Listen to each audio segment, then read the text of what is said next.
temps du réveil en Christ, est une prise de conscience au-dessus de toutes les religions, non que nous soyons absolument meilleurs, mais un réveil selon la volonté de Christ, l'unique Fils du Père, le rayon universel. Sa parole et son essence sont aussi universelles, parce que tous recherchent un seul esprit divin. Mais il n'y a point d'unification entre les hommes, Josué déclare.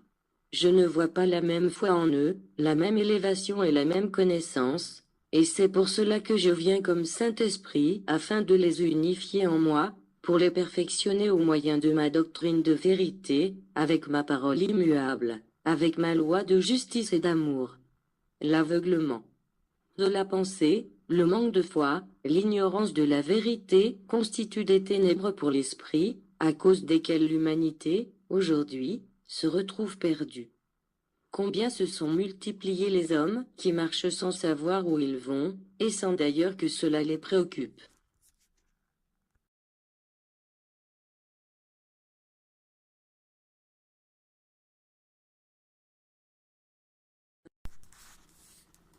Pour ceux qui ne connaissent pas la bonté du Seigneur. Une parole d'espérance pour tous. Parabole de la magnanimité d'un roi. Il était une fois un roi, entouré de ses sujets, célébrant une victoire conquise sur un peuple rebelle qui, maintenant, allait devenir son vassal. Le roi et ses sujets chantaient leur victoire. Le roi s'adressa à son peuple, en ces termes. La force de mon bras a triomphé et fait s'agrandir mon royaume. Toutefois, j'aimerais les vaincus comme je vous aime, je leur donnerai de grandes terres sur mes domaines, pour qu'ils cultivent la vigne. Et de même que je les aime, je souhaite que vous les aimiez aussi. Le temps s'écoula, et d'entre ce peuple conquis par l'amour et la justice de ce roi, s'éleva un homme qui se rebella contre son seigneur, et qui essaya de le tuer pendant son sommeil, ne réussissant qu'à le blesser. Face à son délit, cet homme s'enfuit, terrifié, pour se cacher dans les forêts les plus sombres, tandis que le roi pleurait l'ingratitude et l'absence de son sujet, parce que son cœur l'aimait beaucoup. Dans sa fuite, cet homme fut fait prisonnier d'un peuple ennemi du roi, et quand il fut accusé d'être un sujet de celui dont il ne reconnaissait pas l'autorité, celui-ci terrorisé, proclama haut et fort qu'il fuyait parce qu'il avait tué le roi. Mais on ne le crut pas, et il fut condamné à la torture, puis au bûcher. C'est quand, déjà tout ensanglanté, il allait être jeté au feu, que le roi et ses sujets réussirent à passer par là, à la recherche du rebelle.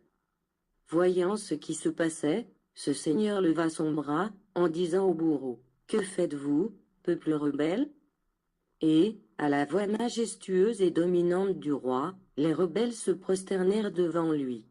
Le sujet ingrat, qui était attaché près du feu dans l'attente de l'exécution de sa sentence, était ébahi et surpris de voir que le roi n'était pas mort, et qu'il s'approchait, pas à pas, pour le détacher. Il l'éloigna du feu et guérit ses blessures. Ensuite, il approcha du vin de ses lèvres, l'habilla de nouveaux vêtements blancs de cérémonier, après avoir déposé un baiser sur son front, et lui dit, « Mon sujet, pourquoi m'avez-vous abandonné ? Pourquoi m'avez-vous blessé ? Ne me répondez pas par des mots, je souhaite seulement que vous sachiez que je vous aime, et je vous dis à présent, venez et suivez-moi. » Ce peuple qui assistait, émerveillé et converti, à ces scènes de charité, s'écria, « Hosanna, Hosanna », en se déclarant le sujet obéissant de ce roi. Ce peuple ne reçut que des bienfaits de son Seigneur, quant au sujet qui, un jour, se rebella, surpris de tant d'amour de son roi, prit la détermination de rétribuer ses preuves d'affection illimitée en aimant et en vénérant son Seigneur à tout jamais, soumis devant ses œuvres parfaites. Voilà clairement ma parole, ô peuple. Les hommes luttent contre moi, et perdent ainsi leur amitié pour moi. Quel tort ai-je causé aux hommes ? Quel préjudice ma doctrine et ma loi leur occasionnent-elles ? Sachez que toutes les fois que vous m'offensez, vous serez à chaque fois pardonné, mais vous devrez alors aussi pardonner à vos ennemis toutes les fois qu'ils vous offenseront. Je vous aime. Et si vous vous éloignez d'un pas de moi, je ferai ce même pas pour m'approcher de vous. Si vous me fermez les portes de votre temple, Je frapperai à ces mêmes portes, jusqu'à ce que vous les ouvriez pour m'y laisser entrer.